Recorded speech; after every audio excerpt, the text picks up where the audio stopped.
Hello, আসসালামু আলাইকুম। কি অবস্থা সবার? আশা করি সবাই খুব ভালো আছো, সুস্থ আছো। ভাই রে ভাই, ফেসবুক, ইউটিউবে এই জলপাইয়ের আচার তো একদম ভাইরাল হয়ে গেছে। আজকে আমিও এই ভাইরাল জলপাইয়ের আচার বানাবো। আমার কাছে তো পোকা, পোকা লাগে। তোমাদের কার কাছে কেমন লাগে অবশ্যই কমেন্টে জানাইও। তো ফার্স্টেই আমি এখানে মোটা, মোটা গোল, গোল কিছু জলপাই নিয়ে নিয়েছি, একদম কাঁচা। আর ইউটিউবে আমি যতগুলো আচারের ভিডিও দেখেছি সবগুলোতে বলেছে রোদে দেওয়ার ঝামেলা ছাড়া, তেল ছাড়া। আরে ভাই, তেল ছাড়া রোদে দেওয়ার ঝামেলা ছাড়া কি কখনো আচার হবে? আচার ভালো থাকবে? তারপরও তাদের প্রত্যেকটা ভিডিওর শেষে আচারের সাইডে আমি তেল দেখেছি। ওই তেলগুলো কোথায় থেকে আসলো? যাই হোক, গীবত করা হয়ে যাচ্ছে। এরপর জলপাইগুলোকে আমি এরকম ছুরি দিয়ে কেচে কেচে নিব। প্রত্যেকটা জলপাই আমি এরকম ছুরি দিয়ে কেচে কেচে নিয়েছি। এখানে কিছু কিছু জলপাই পাকাও ছিল, এজন্য করতে আমার বেশ সুবিধা হয়েছে।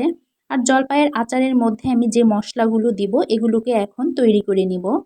আমার লাগবে এখানে মৌরি ২টার মতো, এলাচ ২টার মতো, দারুচিনি, শুকনো লঙ্কা, জিরা আর পাঁচফোড়ন। এগুলোকে আমি একটি শুকনো কড়াইয়ে হালকা তাপ দিয়ে ভেজে নিব। বেশি তাপ দেওয়া যাবে না, হালকা তাপে টেলে নিতে হবে, না হলে পুড়ে যাবে আর আচারে দেওয়ার পর আচারগুলো কিন্তু তিতা লাগবে। এরপর যে জলপাইগুলো আমি কেচে রেখেছি ওইগুলো ভালো মতো পানি দিয়ে ধুয়ে ১ কাপ চিনি আর সামান্য একটু পানি দিয়ে এরকম নেড়ে চেড়ে একটা প্লেট দিয়ে ঢেকে একটা সাইডে রেখে দিব, যাতে সব জলপাইয়ের গায়ে চিনিগুলো ঢুকে যায়।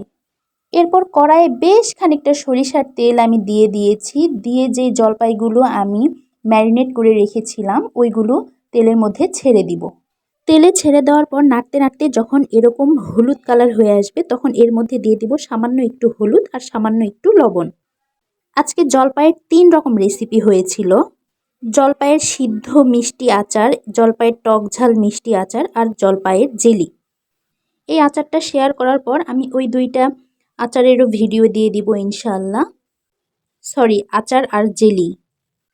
এরপরে মেইন যেই কাজ, আচারের মশলা ছাড়া কিন্তু আচারই হবে না। যে মশলাগুলো ভেজে আমি তেলে রেখেছিলাম সেগুলোকে ব্লেন্ড করে আচারের উপর দিয়ে আবারও কিছুক্ষণ নেড়ে চেড়ে যখন এরকম লাল লাল হয়ে আসবে তখন নামিয়ে নিব। এটাকেও বেশিক্ষণ জাল করতে হবে না, খুব তাড়াতাড়ি নামিয়ে নিতে হবে, কারণ আচারের যে জুসি ভাব এটা কিন্তু থাকবে না। আর এক্সট্রা করে কিন্তু আমি কোনো পানিও ব্যবহার করিনি এখানে। আমি যেই চিনি আর সামান্য একটু পানি দিয়েছিলাম সেই পানিতেই কিন্তু এটা সিদ্ধ হয়ে গেছে। দেখতেই কতটা লোভনীয় লাগছে না? তো আর দেরি কিসের? দেরি না করে ঝটপট বানিয়ে ফেলুন গরম গরম খিচুড়ি ভুজনার সাথে খাওয়ার জন্য এই টকঝাল মিষ্টি আচার। আজকে বিদায় নিচ্ছি, সবাই ভালো থাকবেন, সুস্থ থাকবেন, আল্লাহ হাফেজ।